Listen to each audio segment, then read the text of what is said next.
Tranquilo, no preocuparnos, tanto los niños muy pequeños como los adultos mayores.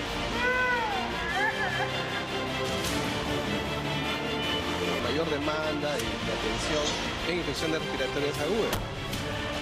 Bronquios y fiebre alta. Tos fuerte y fiebre. Tranquilo, no preocuparnos. El frío ha llegado y ha llegado con fuerza en este invierno al que casi nos habíamos desacostumbrado. Las poblaciones vulnerables, como siempre, son los niños y los mayores de 65 años. ¿Qué es lo que está ocurriendo hasta el momento? Entre enero y junio se ha registrado de manera oficial y las fuentes de salud 1 millón de casos de infecciones respiratorias agudas. Pero si desagregamos las cifras, solamente aquí en Lima, la cifra llega a 200.000. La fuente también es de salud. Atención, repetimos, niños y mayores de edad son los más, el adulto mayor son las poblaciones que deberían cuidarse más. Y decíamos que prácticamente nos hemos olvidado del impacto que tuvo la pandemia porque no podemos descuidar el calendario de vacunación. La vacuna contra la influenza y el propio COVID, casos también de COVID se han estado registrando, es importante.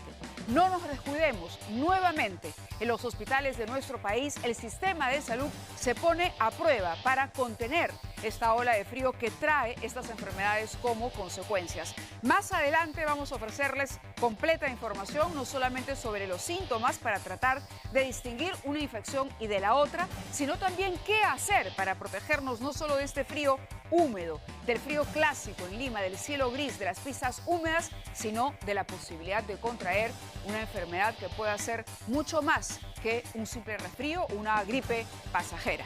Pero de inmediato vamos a desarrollar una información, vamos a presentarles una nota porque cuando llega el momento llega y cuando no llega el momento no llega. Y esta palabra o esta frase, perdónenme, describiría o sería el titular adecuado para la primera nota que les presentamos el día de hoy.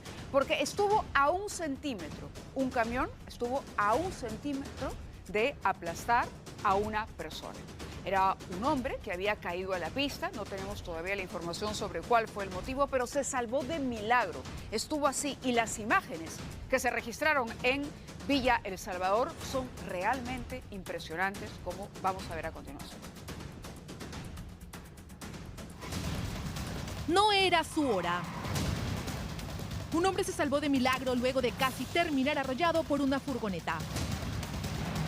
Cámaras de seguridad registraron el instante exacto en el que Adolfo París Guaña, de 61 años, trata de cruzar corriendo la avenida Micaela Bastidas en Villa María del Triunfo, sin percatarse que esta unidad había invadido la vía de sentido contrario por obras en la zona.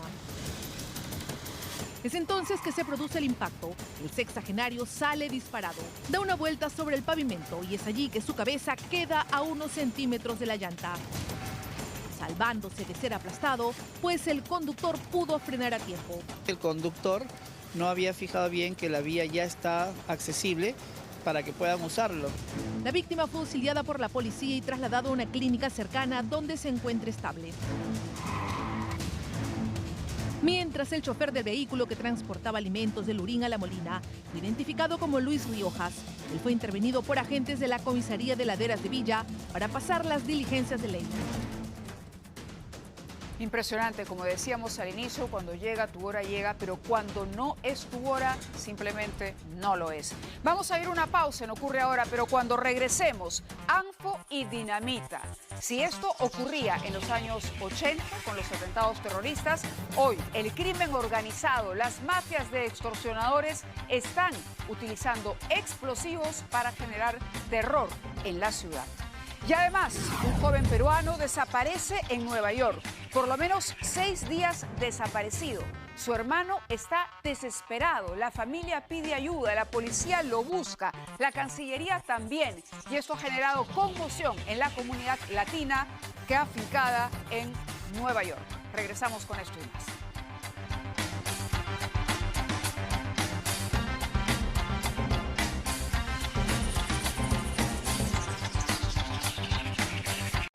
Más fuerte, más alivio.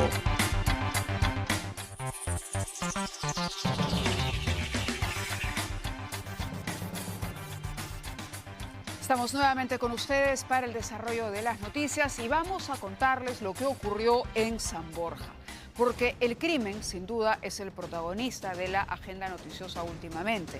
Puede ser grandes mafias de crimen organizado, pero también aquellos ladrones que se dedican, por ejemplo, a robar los emblemas de los autos. Ocurre que había sido descubierto uno de estos en San Borja y el serenazgo del distrito lo ha perseguido durante 15 minutos por las calles para poder capturarlo. Enhorabuena porque lo capturaron y vamos con la información de inmediato. Fue una persecución cinematográfica. Es el escape de un delincuente tras robar el emblema de un vehículo de alta gama en San Borja. Todo ocurrió cuando este ladrón a bordo de su motocicleta se acercó a su objetivo en la cuadra 2 de la calle Morales Duárez y sin perder tiempo arrancó el emblema de este auto Mercedes-Benz y se dio a la fuga. Pensó que saldría con la suya y que su escape sería un éxito, pero fue captado por serenos del distrito quienes lo persiguieron por las principales vías, mientras hacía maniobras temerarias y ponía en peligro la vida de transeúntes. Luego de 15 minutos de intensa persecución, los agentes le cerraron el paso en plena Panamericana Sur y lo intervinieron. Una vez en manos de la justicia, este ampón identificado como Gonzalo Hurtado de 41 años, alias Pique Flojo, intentó negarlo todo, pero las pruebas de su delito quedaron grabadas por las cámaras. El señor ha venido por acá en la moto, así, se ha puesto al costado del carro, lo ha pensado, no sé qué, ha sacado algo en cuestión de segundos, se ha venido con la moto acá, se ha puesto aquí en la moto y al frente lo ha sacado. Además, debajo de su casaca se halló el emblema robado que fue plenamente reconocido por su propietario. Nuestro conductor aplica el cerraje en forma diagonal y lo llega a arrinconar contra la parte central. El objeto se detiene, trata de huir y llega nuestro personal y proceden a la retención de este fulano en fragancia delictiva. Alias Pique Flojo fue trasladado a la comisaría de Chacarilla del Estanque, pero fue liberado horas después. Vecinos de San Borja exigen medidas más drásticas contra estos delincuentes. Y las mafias que se dedican a cobrar cupos para disputarse obras de construcción continúan al acecho. Hubo una balacera, 2 personas han resultado asesinadas cerca de una obra de CEAPAL, pero no tenemos la información para confirmar que se haya tratado de esa obra la que provocó la disputa. En cualquier caso, es un hecho recurrente que estas mafias siguen operando y causando el terror en el país.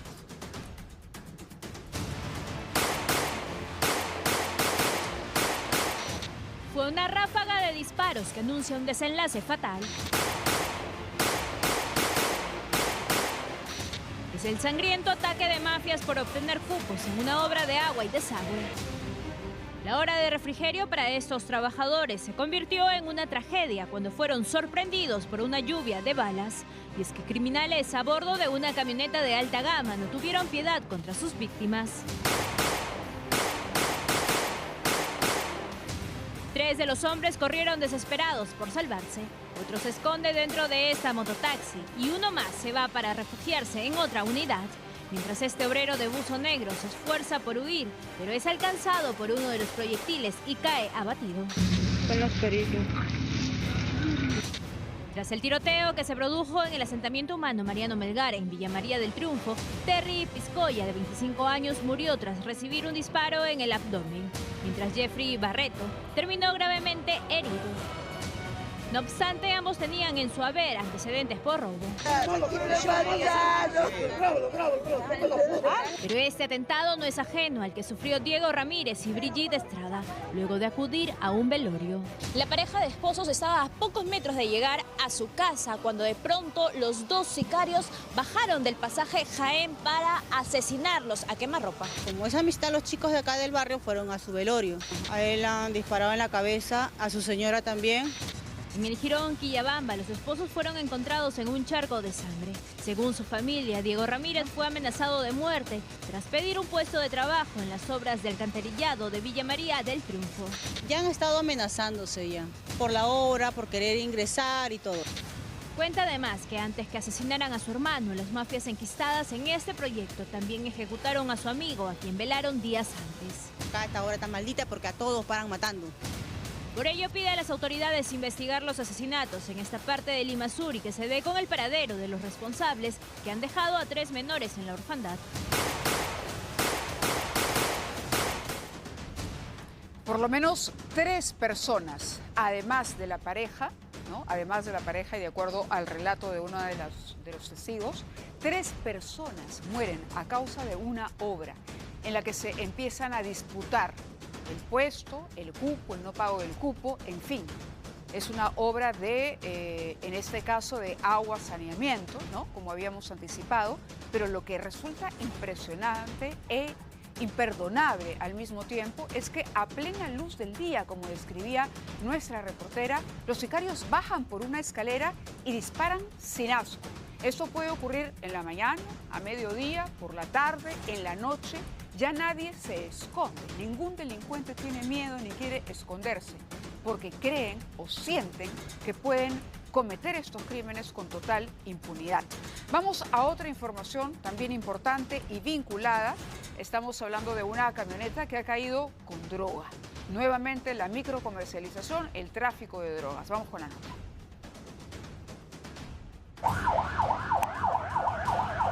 Fueron capturados durante el operativo Amanecer Seguro, con varios kilos de droga escondidos en una moderna camioneta. ¿Qué hay en el interior de la camioneta? Marihuana. Hay marihuana.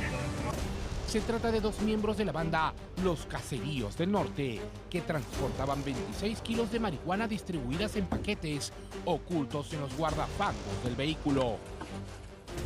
Se aprecia en el interior hierbas secas, al parecer cannabis sativa marihuana.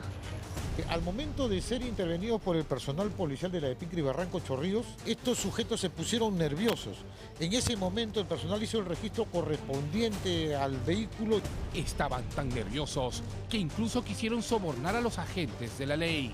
En el interrogatorio, estos sujetos ofrecieron al personal policial de la Epicri Barranco Chorrillos 20.000 soles por su libertad, pero no se tenía conocimiento por qué ofrecían los 20.000 soles. Ambos fueron llevados a la dependencia policial, donde confesaron que cargaron la ilícita mercancía en el norte del país. Esta droga la están trayendo de un caserío en La Libertad, en Trujillo. Los detenidos fueron identificados como Natán Galarreta, de 32 años, alias Nano, y Diego Quispe, de 29, alias Nacho. A ellos se les incautó sus celulares y la policía pedirá el levantamiento de las comunicaciones para conocer las identidades de los demás miembros de la banda de narcotraficantes. Ellos fueron trasladados al Depincri de Barranco Chorrillos para las investigaciones. Tenemos información ahora de último minuto. Una mujer viajaba en una combi. Esta combi utilizaba como combustible gas. Bueno, ¿qué ocurrió? El gas explotó y la mujer que se encontraba en la parte posterior del vehículo ha perdido la vida. Una vida que se pierde a causa de una explosión, de la explosión de gas que utilizaba una combi. En este momento tenemos información, el hecho ha ocurrido en Los Olivos y nos vamos en vivo para el desarrollo. Karina Reinafarge nos informa. Adelante, Karina. Muy buenas noches, Mávila. Es lamentable decir que Jennifer Quispe Ochoa, de tan solo 26 años, ha perdido la vida a causa de una imprudencia. Ella viajaba en ese vehículo, que es una van que hacía colectivo informal desde el centro de Lima hasta aquí. Esta joven de tan solo 26 años había ido a comprar mercadería para la librería de sus padres y regresaba hacia Caraballo, Comas, donde ella vive. Otro pasajero llevaba consigo un tanque de helio. Es este tanque de helio el que explosiona, ¿no? Y lamentablemente la joven de 26 años perdió la vida. Su padre, Juan Quispe Ochoa, quien ha tenido la deferencia de hablar con el primer medio de comunicación, elegirnos a nosotros. Muy buenas noches, señor Juan. Yo le agradezco de verdad que en medio de esta tragedia usted haya decidido conversar con nosotros.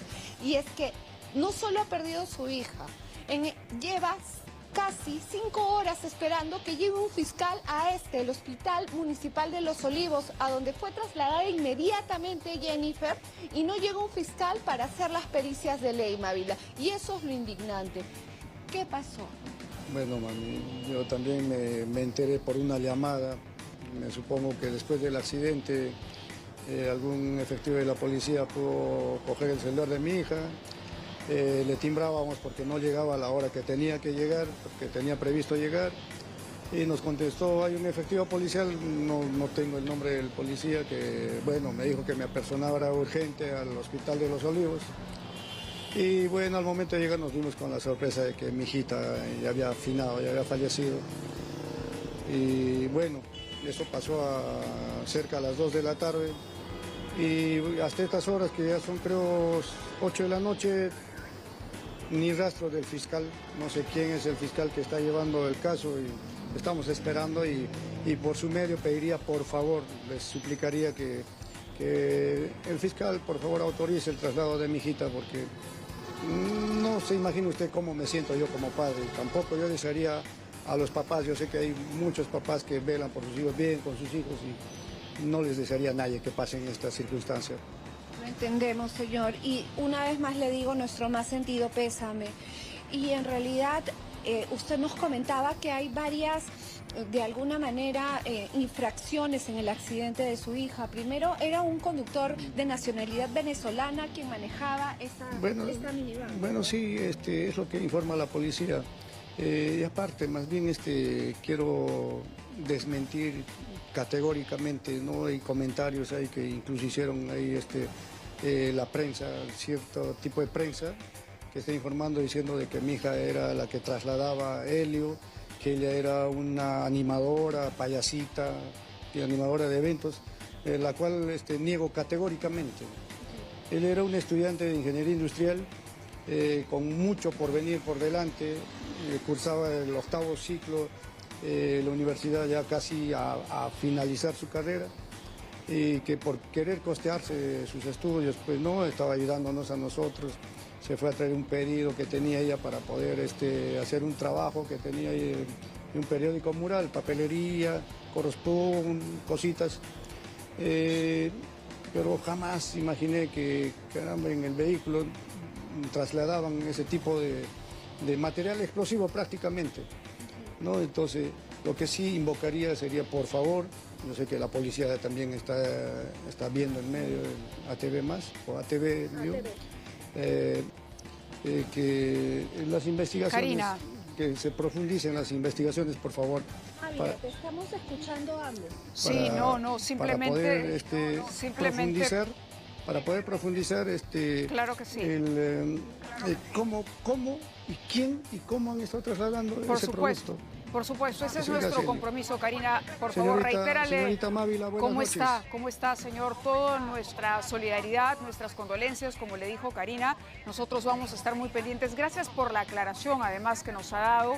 Y nuestro llamado desde aquí a la Fiscalía para que acuda al lugar de inmediato. Le agradecemos nuevamente. Muy amable. A veces la prensa pues informa mal y informa mal también. No en se este preocupe. caso ATV pues no. Le agradecemos, al contrario, la precisión que le ha dado a Karina Reinafarge. Bueno, esto es lo que finalmente ha ocurrido. En un primer momento se habló de una combi que podía haber utilizado gas como combustible. Finalmente los hechos se fueron aclarando. Ahora ya sabemos que la persona que ha fallecido, esta mujer, la hija del señor que nos pedía por favor que se acerque un fiscal al lugar para el levantamiento del cuerpo. Bueno, ella era una estudiante de ingeniería industrial. A su lado iba otra persona que llevaba un tanque de helio. Se va aclarando la información y el señor lo que hace es precisar. Su hija no tenía la responsabilidad, el conductor era venezolano. Los hechos tienen que investigarse. ¿Qué es lo que pasó? ¿En qué condiciones se trasladaba un tanque de helio que, me imagino yo, debe trasladarse con mínimas medidas de seguridad? Algo debe haber fallado para que esto ocurra. Pero nuevamente es una vida que se pierde, perdónenme, pero por las puras. Por las puras, porque de verdad esto no debería ocurrir. Nadie debería transportar en una combi, perdónenme, un tanque de helio. Seguramente el conductor, bueno, no sabemos qué grado de responsabilidad. Sería temerario de nuestra parte hacer algún tipo de comentario o adjudicarle a alguien la causa de esto. Sin embargo, le pedimos al fiscal que por favor se apresure, es lo mínimo que le podemos solicitar.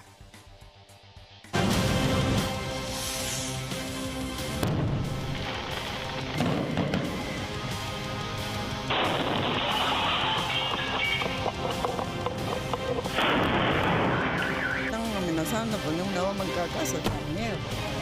Los chicos acá, Explosivos del terror, así es, explosiones en Lince, en este distrito. Una granada de estruendo explotó el día de ayer. Esto ocurrió entre las avenidas Arenales y Canevaro, zona céntrica. La detonación generó pánico. En ese momento, aunque no lo crean, se realizaba un operativo de control de identidad. Estaba presente la policía, estaba presente la alcaldesa del distrito. Este no es un hecho aislado. El 19 de junio, ojo, 19 de junio, hace poco nada más, una granada de guerra fue abandonada en un jardín frente a una bodega en la cuadra 2 del Jirón Bernardo Alcedo. 10 días después, el 29 de junio, 2 sujetos a bordo de una motocicleta lanzaron una granada de guerra en los exteriores de un hospedaje ubicado entre la Petit Ours y Tomás Guido, frente al mercado Lobatón. Este ataque dejó un herido. Eso es lo que está ocurriendo en este momento.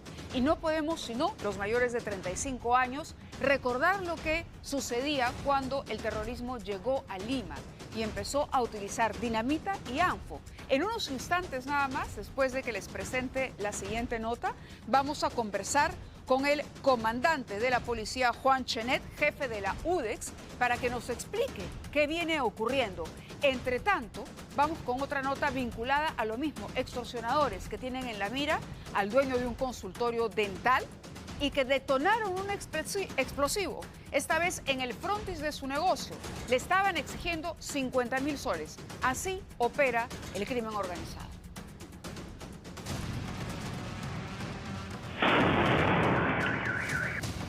Aprovechó la soledad de la noche para dejar un aparato explosivo en el frontis de un consultorio y hacerlo detonar. Se trata de uno de los integrantes de una banda de extorsionadores que tiene en la mira al dueño de un centro odontológico en Surco. Porque la próxima vez te voy a agarrar a uno de tu familia y te lo voy a guindar y te voy a quitar más de 50.000 soles. En esta cámara vemos cómo cruza la calle. Camina por la avenida Franklin Roosevelt y al notar que pasa frente a una cámara, se acomoda la capucha para no ser reconocido. El lampón lleva una bolsa en la mano que contiene el explosivo y lo deja en el frontis de su objetivo. Porque yo sentí una explosión fuerte. Pensé que era una llanta de carro. Se trata de la agrupación criminal Los Hermanos, integrada por extranjeros. Ellos no solo le piden a su víctima 8.000 soles mensuales, sino que además, en el colmo de la desfachatez, le exigen una cuota de inscripción de nada menos que de 50.000 soles. La inscripción son 50.000 soles y vas a quedar pagando mensualmente 8.000 soles. Sabemos que tienes 4 consultorios y estás montando tu propia clínica.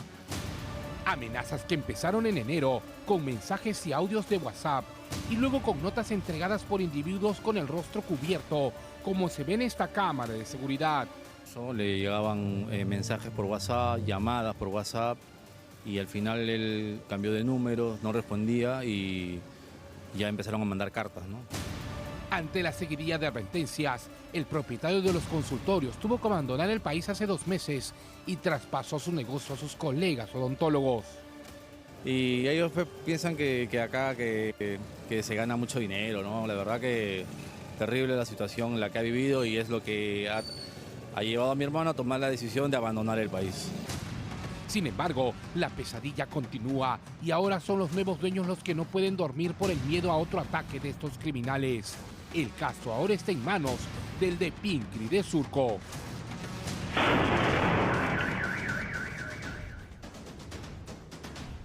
Bueno, Todos los días estamos presentando balaceras, todos los días hablamos de que se detonan granadas. ¿Qué es lo que está pasando? ¿Hasta dónde escala la delincuencia?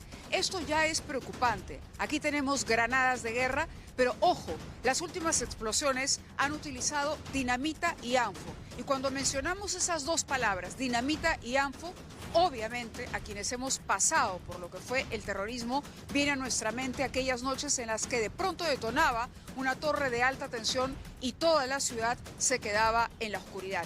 Vivíamos a salto de mata y ese miedo, ese terror está regresando a causa de las mafias del crimen organizado. Como les había adelantado, el jefe de la UDEX, el comandante de la policía, Juan Chenet, se encuentra con nosotros. Él es de la Unidad de Desactivación de Explosivos. Comandante, un placer tenerlo aquí con nosotros en ATV. Buenas noches, Mávila, muchas gracias por la invitación.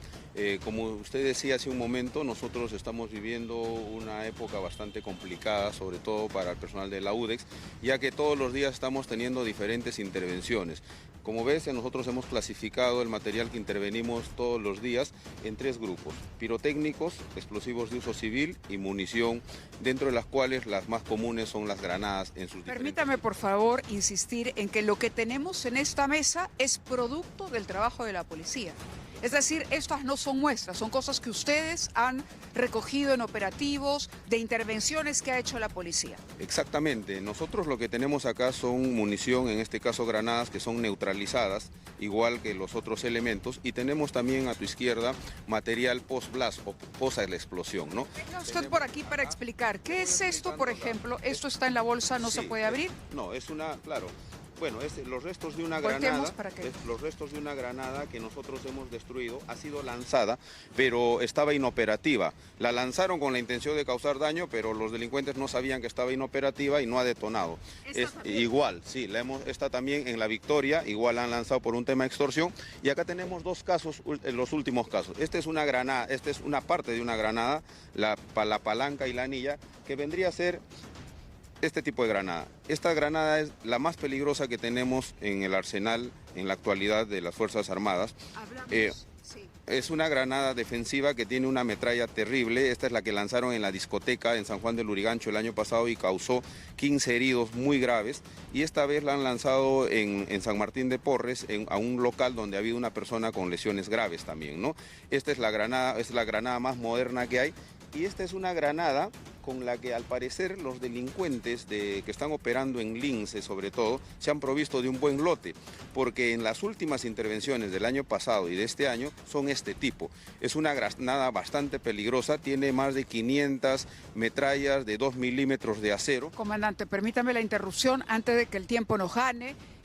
Hablamos de dinamita y anfo y dinamita. Y también, esto era lo que queríamos destacar, lo de las granadas, de alguna manera lo hemos mencionado, es realmente impresionante ver la cantidad y los tipos que ustedes han reunido, pero vamos a eso. Bueno, tenemos acá 2 cartuchos de dinamita ya neutralizados y 2 cartuchos de emulsión. La dinamita es un explosivo que se utiliza en minería, en metálica y no metálica y en la construcción civil, ¿no? Estamos teniendo bastante hallazgo. El año pasado hemos tenido más de 200 casos con dinamita. Este año en San Juan de Lurigancho colocaron un contenedor con anfo, con un sistema de iniciación, pero al parecer el fabricante de este anfo, el que improvisó este anfo porque no era industrial, era artesanal, no supo las mezclas correctas y el anfo salió dispersado. ¿Cómo se utiliza? ¿Este es un cartucho que se coloca en la puerta de un negocio, por ejemplo? Claro, hoy día... ¿Qué capacidad tiene un cartucho como este? Mire, depende del grado de confinamiento, ¿no? Como le explicaba la vez pasada, si está en el patio, detona, solamente voy a escuchar sonido y algunos fragmentos. Si está dentro de una habitación, la habitación le va a volar las ventanas, la puerta. Si está dentro de un vehículo, va a destrozar el vehículo, ¿no? Entonces depende cómo confinado esté. A esto se le coloca un detonador y el detonador puede accionarse con un sistema eléctrico, electrónico, con una mecha. Ahí hay 4 casos que cartuchos de dinamita en San Juan del Lurigancho le están colocando, si me permite por favor, uno de estos, mire, estos casos son bastante peculiares. A un cartucho de dinamita le están envolviendo con tornillos, le están colocando tornillos en toda la parte exterior. ¿Podemos abrir la bolsa, perdóname? Sí, pásenme otra porque acá están los tornillos, lo voy a abrir, ¿no? Lo que vamos a ver son una gran cantidad de tornillos, que estos tornillos los colocan fuera del explosivo, ¿no? Con la finalidad de que al momento de que detone, todos estos tornillos salgan como metralla y causen mucho daño. ¿Cuál es la peculiaridad de estos 4 casos? Están siendo accionados con un sistema electrónico remoto. Han adquirido un sistema de recepción de radio, le están colocando un cerillo eléctrico al detonador y se lo dejan esto en la puerta de una casa, se alejan y de unos 100 o 200 metros con un control remoto accionan. De acuerdo, comandante, nos está ganando el tiempo, pero le agradezco muchísimo la presentación que ha hecho. Es sumamente peligroso, ya vimos, aquí está. Todo esto es producto de los decomisos que hace la policía para, por supuesto, analizar las herramientas o las armas que están utilizando en este momento los delincuentes. Muchas gracias al jefe de la UDEX por su participación en el programa esta noche. Y vamos con un tema que veníamos anunciando también desde el inicio y que tiene que ver con cómo este frío que ha llegado y que ha llegado, decimos, con mucha fuerza, con mucha humedad, ha provocado, por lo menos de acuerdo a cifras de ESalud, que entre enero y el momento se hayan registrado por lo menos 1 millón. Casi 1 millón, porque la cifra es cercana, pero no falta mucho para eso. 1 millón de infecciones respiratorias agudas. ¿Cuáles son las víctimas más vulnerables? Como siempre, los niños más pequeños, los adultos mayores y aquellos que han descuidado el calendario de vacunación. Nuestro sistema de salud nuevamente puesto a prueba. Vean la nota. Lucinda y su nieto de solo 6 años han convertido a la posta de su barrio en su segundo hogar. A mí me ha dado broncoespasmo, a mi niño su broncopulmonía. ¿Desde cuándo están con esos síntomas? Yo estoy ya más de mes y medio, pero ya se me está calmando. Él ya va por 15 días, mi esposo parecido, ya mi hijo ya se sanó. Debido al infernal frío, este puesto de salud en Villa María del Triunfo recibe cada semana a nieto y abuela. Desde hace un mes les prescriben medicinas contra la fiebre, la tos y el malestar. Y encima necesito un deshumedecedor, pero como no hay economía tengo que esperar. Si supiera que eso de las 4 o 5 de la mañana la humedad es 100%, es como si nosotros estaríamos durmiendo bajo el agua. En vez de llevarlo al colegio como es su costumbre, Lucinda va de la mano con su nieto a la posta. Lo hacen enfundados en la ropa más abrigadora que tienen, pero que ni aún así es suficiente para evitar que la humedad del ambiente se impregne en sus cuerpos. ¿A qué hora han venido a hacer su cola para que los... Bueno, yo siempre he venido a 5 de la mañana. El día lunes le tenía que hacerle madrugar a mi esposo para ser una de las primeras. Y pese a tener fiebre, pese a estar con la tos a esa hora. Ha venido. ¿Qué nos queda? Llegar a su casa es prácticamente hacerlo como en las catastróficas épocas del COVID, donde todo cuidado era poco. El hogar de Lucinda, desde el invierno, se ha vuelto potencialmente una farmacia. Aparte de diabetes, estoy tomando para la fiebre, paracetamol, amoxicilina con ácido clavulánico y aparte me he estado poniendo ampollas ya vía intravenosa en cada nalga. Esta historia se repite sin excepción en todas las postas de Lima Sur, dedicadas casi exclusivamente al tratamiento de infecciones respiratorias agudas, producto del aumento de agentes patógenos a causa del invierno.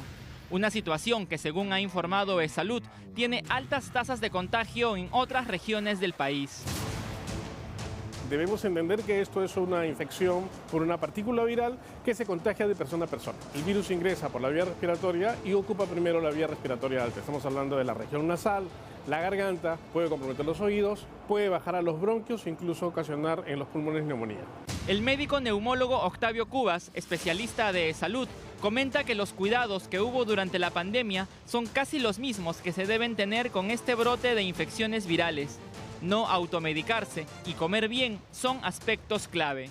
El habernos aislado nos dejó sin exposición a estos virus, entonces perdimos la inmunidad que habíamos adquirido. Entonces nos volvemos a infectar y tenemos que volver a generar anticuerpos. ¿En quiénes debemos preocuparnos? Los extremos de la edad, tanto los niños muy pequeñitos como los adultos mayores. Es importante aclarar que aquellas personas con comorbilidades son propensas a tener síntomas más graves.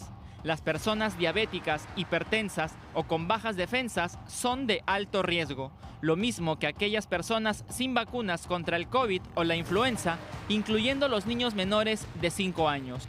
¿Cuáles son los signos de alarma? En los niños muy pequeños, la respiración rápida, la persistencia de fiebre. En las personas muy mayores se deteriora el estado general porque pueden no hacer fiebre, pero su estado de conciencia también puede alterarse. Lucinda es diabética y su nieto aún no tiene las defensas de un adulto, Por eso, extrema cuidados y no descuida ser supervisada por un médico. Como ella, miles de peruanos están expuestos a casos graves de enfermedad viral. Y lo que vamos a presentarles a continuación son los cuadros que ilustran o grafican mejor cuál ha sido el grado de incidencia de estas enfermedades respiratorias que son peligrosas, sobre todo, como decía Alcides en la nota, para las poblaciones vulnerables. Hablábamos de los menores, hablamos de los adultos mayores, pero también de aquellos que tienen comorbilidades. Y bueno, así está el mapa de las infecciones respiratorias, siempre de acuerdo a la fuente que es eSalud. 966.161 casos a nivel nacional. Como decíamos, prácticamente 1 millón. En Ancash, 30.000. Huaraz, 14.000. Moyobamba, 5.000. Ica, 58.000. Y continúa la cifra. Tenemos, ahí va, Ayacucho, 11.000. Arequipa, atención, 120.700 casos. Moquegua, 22.000. Apurímac, una cifra parecida, 20.000. Juliaca, también en los veintitantos mil, 24.775. Y en Lima, veamos esto. ¿Qué está pasando en Lima? Entre enero y junio, en el Hospital Sabogal, 96.953 casos. En la red prestacional Almenara, 98.089. Y en el Rebagliati, 76.842 casos. Total, 271.884 casos. No es broma, estamos hablando en serio, hay que ponerse a buen recaudo, cuidarse de los cambios de clima. Es más, dentro de estas infecciones no descartamos casos de COVID, evidentemente, porque como lo habían advertido en su momento los especialistas, la pandemia terminó, pero eso no significa bajar la guardia. Hay que ser constante en el tema de la vacunación y hay que tratar de mantener aquellas medidas de seguridad que manteníamos durante los tiempos de la pandemia. El lavado de manos.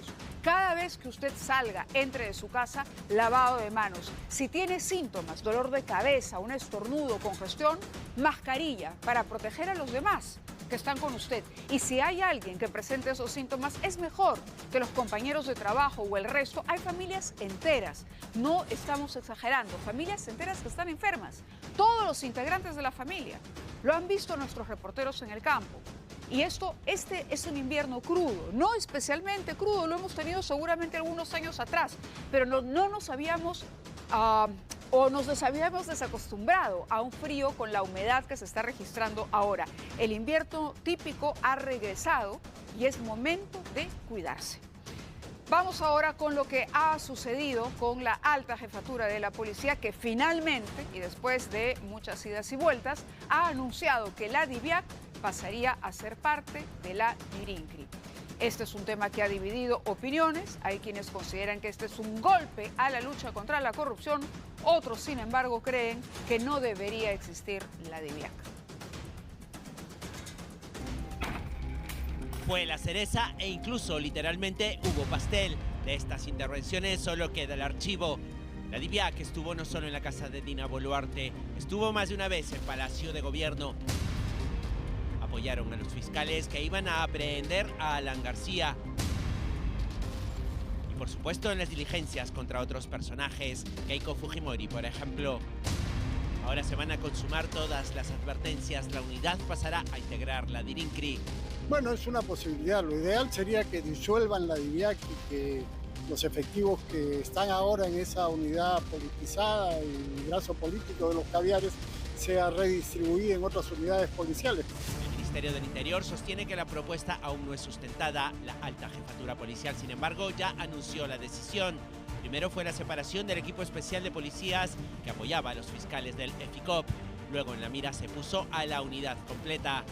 Sin que haya obtenido operativos con grandes resultados y que presumiblemente haya utilizado esos fondos para realizar operaciones sospechosas. Ahora se sostiene que el planteamiento se hizo el año pasado. El argumento para la decisión es un mayor control en los gastos de inteligencia y orden en la jerarquía y el organigrama policial.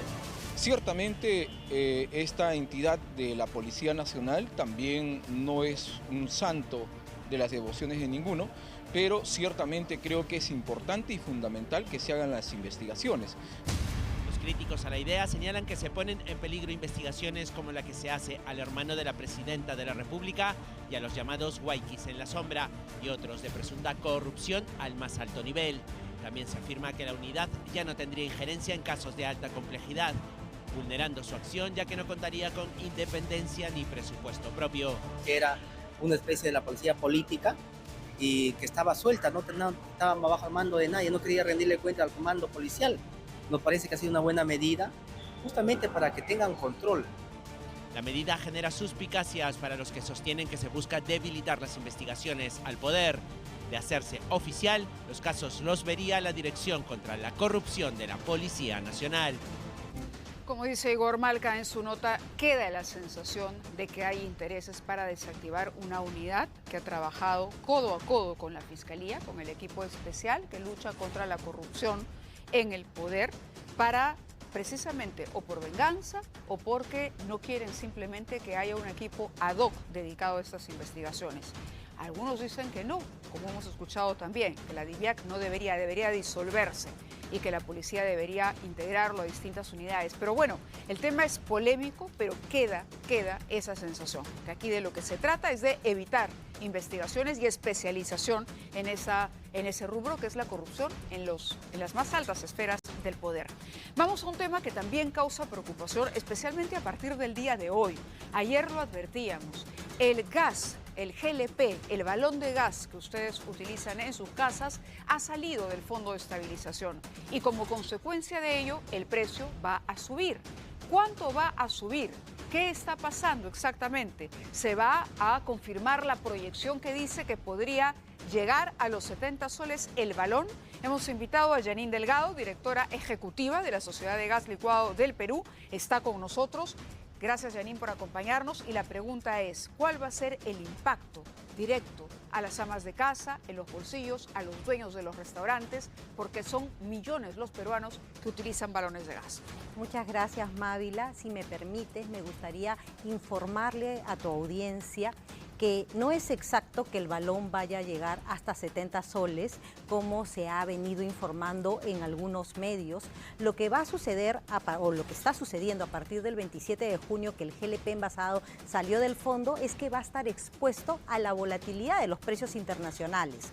Entonces acá es importante aclarar que nuestro gremio en ningún momento ha establecido que de acá a septiembre el balón va a estar a 70 soles. Correcto, pero la volatilidad del precio internacional podría incrementar el precio del balón. Claramente. Es decir, ya no hay un mecanismo de contención, digamos, para que supere una barrera. Es decir, ya si el precio internacional sube, pues va a subir aquí también. Exactamente, porque lo que hacía el Fondo de Estabilización es amortiguar la volatilidad del precio en el mercado internacional. Eso ya no existe, el GLP envasado está expuesta a la volatilidad del precio internacional. Y acá nos preocupa sobre todo, Mávila, el hecho que el gobierno haya decidido no ampliar la prórroga del GLP envasado en el fondo. Entendemos que son manejos de Estado, de gestión pública, pero hay que tener algo importante, como tú dices. Hay millones de hogares, el 70% de los hogares del Perú, que son más de 7 millones, consumen GLP para cocinar. Tenemos más de 70.000 programas sociales que utilizan el GLP para cocinar y además, como tú has dicho, más de 200.000 restaurantes, panaderías, chifas que utilizan eso precisamente para poder brindar el servicio. Se ha estimado desde el 28 de junio, cuando sale el GLP del Fondo de Estabilización, en las próximas semanas se ha hecho una proyección de acuerdo al valor internacional que tiene. El GLP en el mercado internacional se rige por un marcador en Mont Belvieu y este va variando. Por ejemplo, el 1 de julio se incrementó 8%, pero a inicios de junio se había reducido en 7%. Es decir, puede subir o bajar. Hoy, ¿cuánto debería costar un balón? Y digo esto para que la ciudadanía esté informada, porque sucede que hay mayoristas, nos han llegado las quejas, que están subiendo el precio. precisamente porque justo el 1 de julio se incrementó el precio internacional, pero esto no tiene nada que ver con la salida del GLP del fondo. Igual se hubiese incrementado porque el marcador se incrementó. Lo que tenemos ahora, el hecho de que el GLP envasado haya salido del fondo, es que ya está más expuesta a esta volatilidad y no nada que amortigüe este impacto hacia el consumidor decías, final. Es falso que va a llegar a los 70, pero en realidad no lo podemos descartar tampoco. No lo sabemos. No lo sabemos. Tendríamos que tener una bola mágica para determinar a cuánto llega. llega. Entonces la proyección es así porque el mercado internacional se rige bajo otras reglas y el impacto en la canasta familiar va a existir porque ya no vamos a saber si esta semana tiene un precio, la próxima semana qué precio tendrá. Eso es lo que va a ocurrir. Exactamente. Nosotros no tenemos cómo prever cuánto se va a incrementar, pero esto debería hacer que el gobierno repiense y vuelva a incluir el GLP envasado en el fondo. ¿Por qué Mávila? Porque de estos más de 7 millones, 3,5 millones son hogares vulnerables. ¿Qué quiere decir? Que si el Estado no los apoya con un precio estabilizado y además con lo que se conoce con los vales FICE que le permite tener un descuento hasta de 20 soles, estos hogares podrían caer en pobreza energética. Entonces es importante fortalecer este programa de descuento de vales FICE para poder sustentar a los hogares más vulnerables, a los programas sociales con el vale FICE y con un precio estabilizado. Correcto, Para nosotros esa es la fórmula. ¿Va a haber precios entre Lima, Arequipa, Cusco, Iquitos? ¿Van a ser diferentes? Siempre es diferente porque se incluye el flete. Llega el GLP o se produce el GLP. Hay que recordar que el 70% del GLP que se consume en el mercado nacional se produce en el Perú y se importa el 30%. Y a esto hay que agregarle el flete que implica llevar esto a Loreto, Arequipa, etcétera. Claro, Jenny, muchísimas gracias. Gracias Nos ha a ti. quedado muchísimo más claro lo que está ocurriendo, pero igual es una advertencia importante la que has hecho, sobre todo para la población de escasos recursos. Muchas gracias. Muchas gracias. Buenas noches. Y bien, nosotros vamos a un caso que nos conmueve, que nos preocupa, porque la comunidad latina está consternada por lo que ha ocurrido con un joven peruano. Un joven que viajó a Nueva York, entiendo que hay parte de la familia allá también, quizá para buscar un futuro mejor. Pero hace 6 días está desaparecido. Nadie sabe nada de él.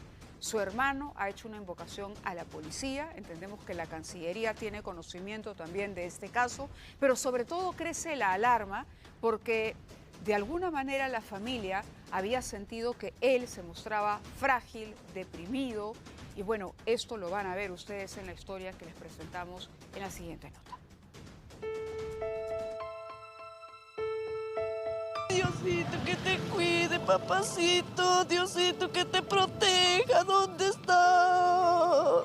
Su corazón de madre está desolado, por lo que abandonó su casa en Bagua para venir a la capital y pedir ayuda para encontrar a su hijo desaparecido en Estados Unidos. Diosito lindo, te pido encarecidamente que hagas tu obra, Padre Celestial. Pareciera ser que la tierra se ha tragado a Neyson Estela Cabrera, de 22 años, cuando se le vio por última vez en un parque del distrito de Nueva Rochelle, en Nueva York. Tienen un sueño, tienen una meta, no se rindan, no se rindan. Imágenes muestran cómo la comunidad peruana y la Cancillería han unido esfuerzos para intensificar la búsqueda del joven. Nos repartiríamos por grupos por todas partes para poder buscarlo. Tengo fe en Dios que él está vivo. La pesadilla para esta pareja empezó el 29 de junio. Neyson, quien migró a Estados Unidos hace 6 meses en busca de un futuro mejor, le dijo a su hermano Robin, con quien vive, que iría al gimnasio. Sin embargo, nunca llegó y fue visto por última vez en un parque cercano a un muelle. Llega a ese lugar como si sintiera la sensación, ¿no?, que lo persiguen. Se saca la mochila, lo tira hacia un costado y él empieza a correr. Al parecer, Neyson habría estado atravesando por un cuadro de depresión por no saber el idioma y porque extrañaba su terruño. Y él decía, mamá, tengo unas ganas de llorar, una sensación, decía, desesperante. Me decía, mamá, tus oraciones, ruega por mí, decía. Se ha sentido con otro mijito un poco triste por lo que dice que no podían conversar con su patrón por el idioma. El hermano del joven en Nueva York pide apoyo para continuar con la búsqueda, pues tampoco domina el idioma. Además, sus padres se encuentran en Lima para tramitar una visa humanitaria en la embajada norteamericana y así poder viajar a Estados Unidos. Bueno, desde aquí nosotros a expresar la solidaridad a la familia que está sumamente preocupada. Pero ¿acaso esta historia nos sirva para reflexionar en la importancia de la salud mental, en la importancia de detectar cuando hay un cambio de comportamiento en un integrante de nuestra familia? Este chico, de alguna manera, está deprimido, es lo que sabemos. Se le ha visto en imágenes caminar solo, un poco desorientado. En su estado de WhatsApp también ha dejado un mensaje enigmático, difícil de descifrar, pero ojalá él aparezca para tranquilidad de su familia. Ojalá podamos contarles mañana o en unos días, a la brevedad posible, que esta historia terminó y terminó bien. Pero ojo con esa reflexión. La salud mental es tan importante como la física. Mineros ilegales, de otro lado, atacaron una comunidad ahuajún ubicada en la provincia de Condorcanqui, en Amazonas. Este incidente eleva la tensión debido a los continuos problemas que genera la minería ilegal en esta región de nuestro país. Durante el enfrentamiento se han escuchado ráfagas de armas. Esto aumenta evidentemente la preocupación de la seguridad de los miembros de la comunidad ahuajún, que se encuentran permanentemente en estado de alerta y que piden a las autoridades, por favor, tomar medidas inmediatas para detener la destrucción ambiental perpetrada a diario por la minería ilegal.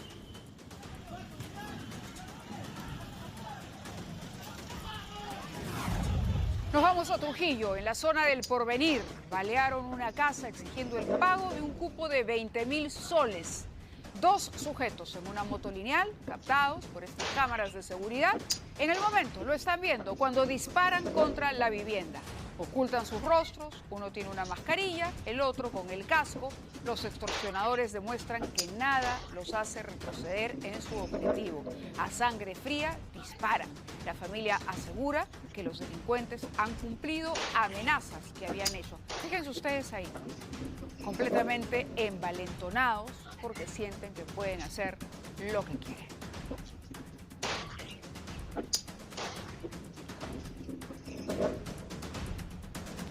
Y en otras noticias, el Congreso ha aprobado la ley que prescribe los delitos de lesa humanidad. ¿Qué ha ocurrido? Este es otro tema polémico porque la CIDH, la Corte Interamericana de los Derechos Humanos, le había pedido al Perú no aprobar esta ley que podría beneficiar a una serie de investigados. Entre ellos, por lo menos se calcula que hay 600 militares que podrían acogerse a esta ley.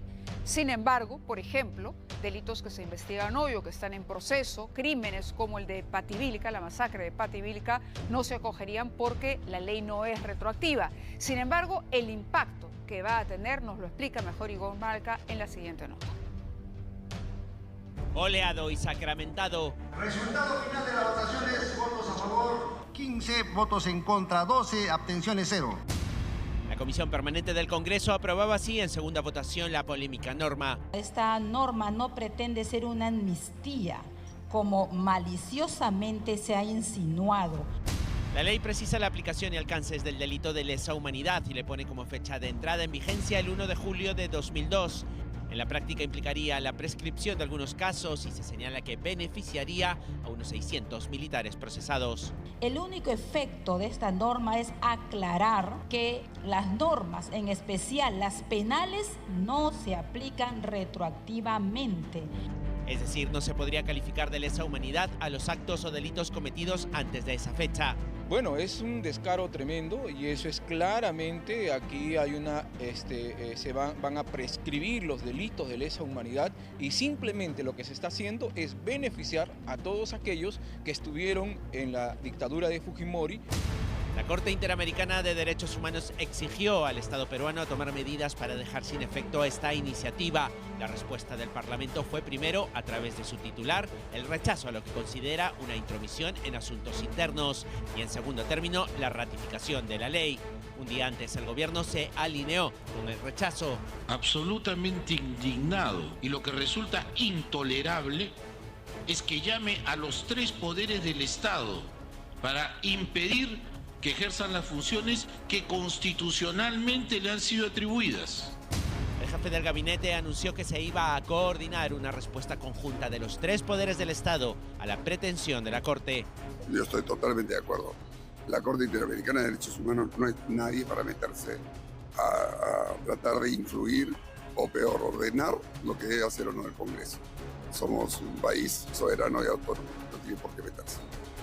La norma fue aprobada en primera votación a principios de junio y todo apunta a que será motivo de discrepancia con la Corte de San José. Es cierto, como dice el congresista Cueto, que la Corte no puede imponer, pero sí puede recomendar. Han defendido quienes apoyan esta norma que no es una ley de amnistía. Sin embargo, por algo existe una Corte Interamericana de Derechos Humanos a la que estamos nosotros de alguna manera adscritos. Hay una posición por parte del gobierno, en este caso nuevamente el gobierno y el ejecutivo se han pronunciado en el mismo sentido. Es más, Gustavo Adriancén ha dicho que está indignado por una recomendación de la Corte, pero como ya hemos visto, el Congreso no la está acatando. ¿Qué consecuencias podría tener esto para el país? De pronto, como digo, no es deliberante y no habrá una sanción, no lo separarán del sistema internacional de justicia, pero ya figurará como un gobierno o un país que ha desacatado o no ha seguido una recomendación de un sistema de justicia internacional que se supone respetamos y acatamos. Vamos ahora con un asalto de película que se produjo en la unidad vecinal Mirones en el Cercado de Lima. Pistoleros dispuestos a todo persiguieron un lujoso vehículo que luego interceptaron y se llevaron. La víctima intentó retroceder para escapar, pero la suerte estaba echada, fue encañonado, arrojado al pavimento. Esta vez los malhechores, enhorabuena, no se salieron con la suya porque la policía consiguió capturarlos.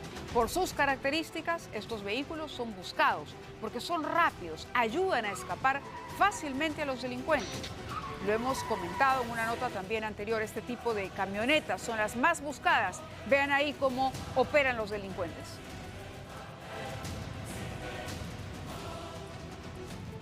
Bien por la policía que los capturó. Y maniatados y calcinados, de esta manera fueron encontrados los cuerpos de 2 personas en medio de un descampado en Villa María del Triunfo. Recicladores se dieron cuenta de este hallazgo terrible en el Cerro Tres Marías, en Tablada del Urín. Las 2 personas todavía no han sido identificadas. Se presume que sean peruanos, aproximadamente 35 años. Entre tanto, en Barrios Altos, otro cuerpo fue hallado en una bolsa. Las investigaciones todavía continúan para esclarecer lo ocurrido. Nos vamos ahora a Loreto para que vean cómo quedó una mototaxi. Una avioneta impactó contra una mototaxi en fallido despegue. La aeronave chocó contra este vehículo de transporte en la misma pista de aterrizaje del aeródromo de Caballococha. ¿Qué está pasando en los aeropuertos y en los aeródromos de nuestro país? El conductor de la mototaxi, Juan Carlos Perea Sampaio, 19 años nada más, ha resultado herido, evidentemente, por el accidente. Los testigos refieren que el piloto de la avioneta no se dio cuenta de la presencia del vehículo motorizado y avanzó impactándolo. Pero ojo, estamos hablando, el escenario de esto fue una pista de aterrizaje.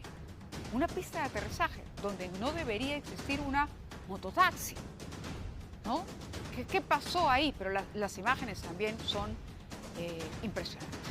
Pero teníamos un informe y lo vamos a presentar mañana, un informe muy importante de los megaproyectos que se han anunciado para aliviar el tránsito en la ciudad, para aliviar el tráfico que vivimos y que sufrimos los limeños todos los días, donde ya no hay hora punta. Así que mañana tenemos ese informe especial para ustedes y, por supuesto, más información. Que tengan buenas noches.